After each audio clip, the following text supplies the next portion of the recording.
Hey guys, just got back from another Craigslist expedition, and what did I get? Yet another bakelite Admiral set.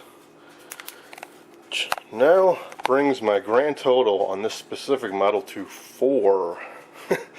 One of which I restored in a lengthy series. One a friend dropped off, it's in fantastic condition. One I got in Belvedere, Illinois, I think early last year. I never did a video on it or anything. And then there's this one.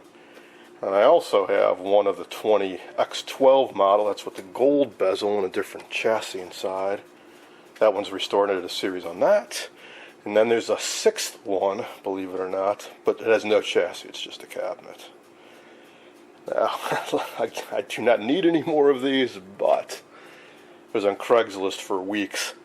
Less than 2 miles from where I live, reasonably priced, and the dealer mentioned, or rather the seller mentioned in his ad that they make great fish tanks. So I figured at least I felt obligated to go check it out because I only had one photo head on in the ad, and I figured at least I could go check it out for other collectors so they would know what condition it was in case somebody else was interested. Well, anyways, I got there. It was in quite good condition, all complete, and I talked him down a little on the price, so what the heck, here it is. I will be selling some of these off, no doubt, but for now it is mine. Alright, now he helped me get this into my car. It'll be interesting to see how I get this inside because my usual friends are not around and my neighbor broke his collarbone, so we'll attempt this solo.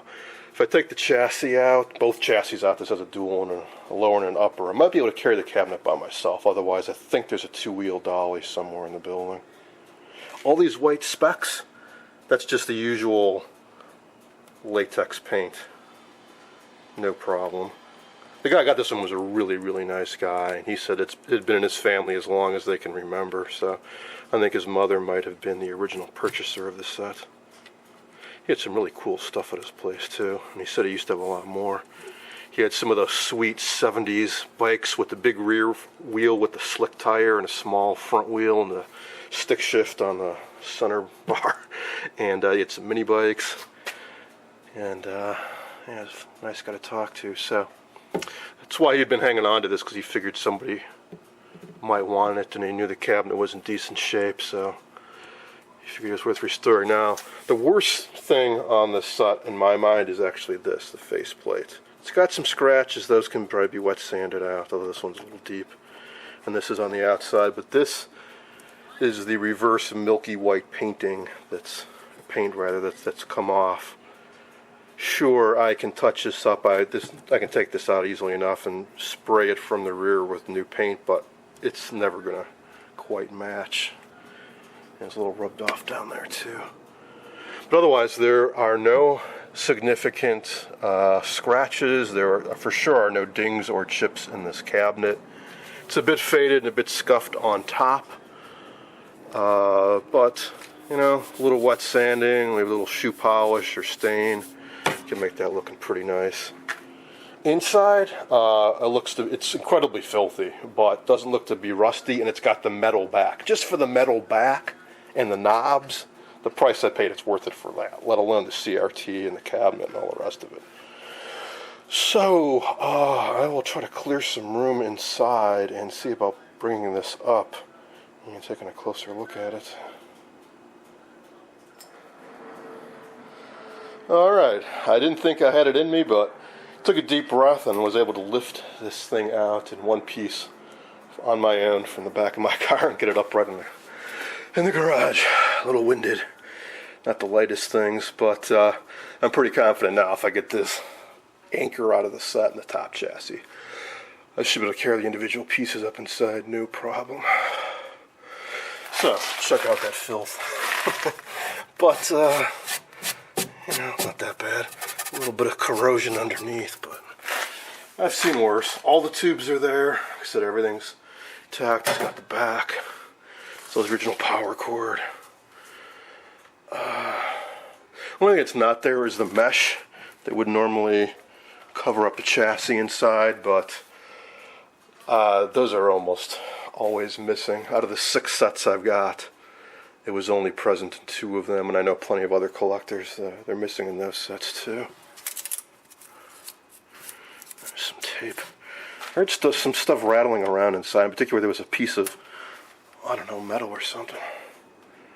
A nut or a washer, maybe. The seller thought it might be a quarter or something. So I'm kind of curious to see what the heck that might be.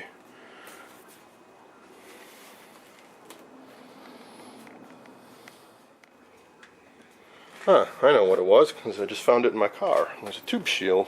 Must have come loose. I also see in my car all the nice hardened foam that used to be around the CRT. That's nothing unusual.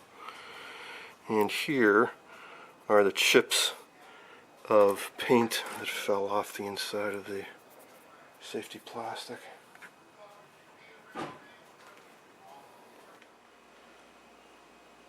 It was a bit of a struggle, but I did finally manage to muscle the Admiral set up onto my back porch, which is about 1.5 stories up with a few tight turns.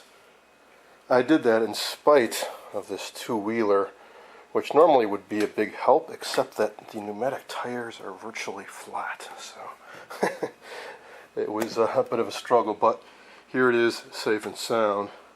And while we're on the back porch, here's a peek at 2 of my other Admiral bakelites. The one in the far corner came from a 20x122 that had been in a doctor's or dentist's office for years. He had just used it for decoration, and he had removed the chassis. And he just sold it as an empty cabinet, and I got it off of Craigslist. Still searching around for an Admiral 20x1 chassis to put in there. It's in pretty good condition. There's some gouges in the clear plastic over the CRT, but otherwise the cabinet's alright. And next to it is the one I got in Belvedere last year that's in excellent cosmetic condition. I have not checked it electrically yet. I don't think I even mentioned it in a video so far. And then there's this guy. So tonight what I plan on doing is, at the very least, pop this back cover off. Because I have not looked inside while I was at the seller's place. I didn't take it off. I just peered inside with a flashlight. It looked complete. The price was reasonable, so I didn't even bother. But I want to see what condition is it really in there, and of course test the picture tube.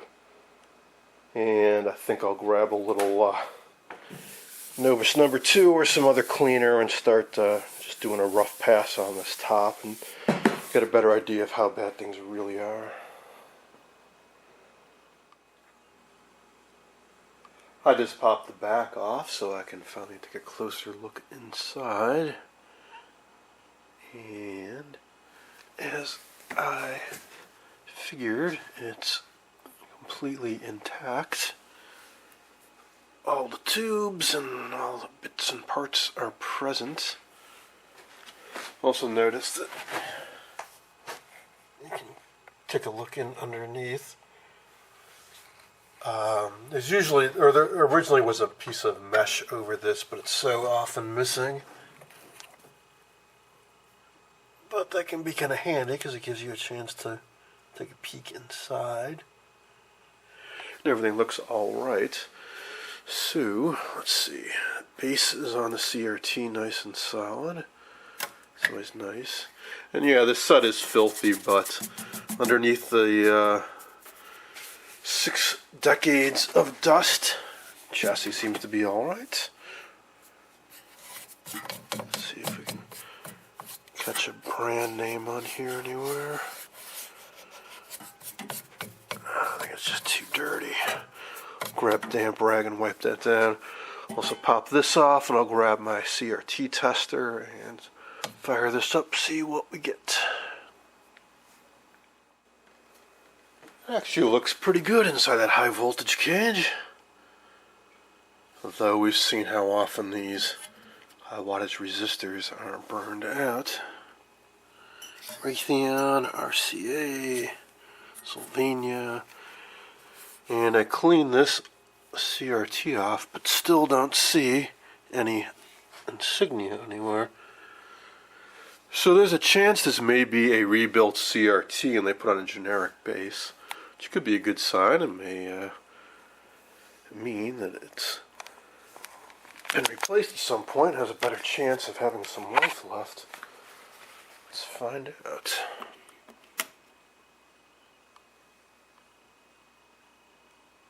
I think I see a glow.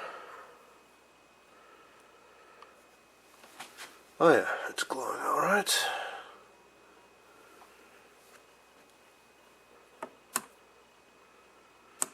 Shorts, no shorts. Whoa, we've got cutoff control that quickly. That's amazing. He said the set hadn't been turned on in forever, and I'm shocked. Just like with that Dumont I just tested the other day. I mean, geez. Makes me wonder if he really maybe had plugged this set in at some point. So the power cord is still sort of there, although it's going to shoot up. You could power it up, but I don't know. I really don't think he did. The set was kind of tucked away in a corner. I doubt it had been used any time in years. But I can't believe the emissions came up fully that quickly and are so friggin' good. I mean, 10 BP4, I don't know if I've tested any 10 BP4s that were this far over on a good scale. And had this good cutoff control.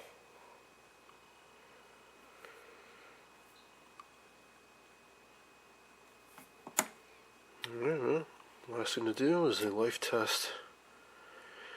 And yeah, kind of figured it would be pretty darn rock solid if the emissions came up that quickly, so wow.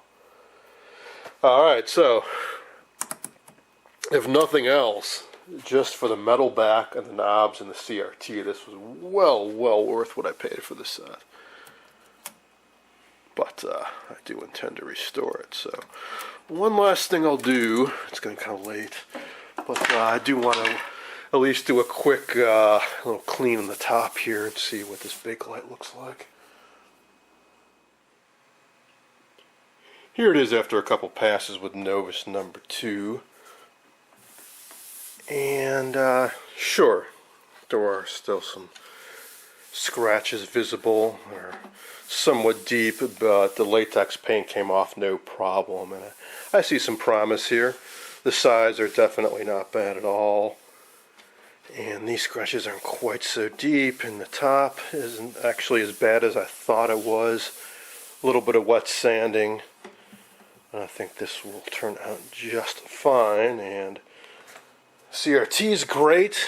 If the rest of this turns out just as well, this is a very restorable set.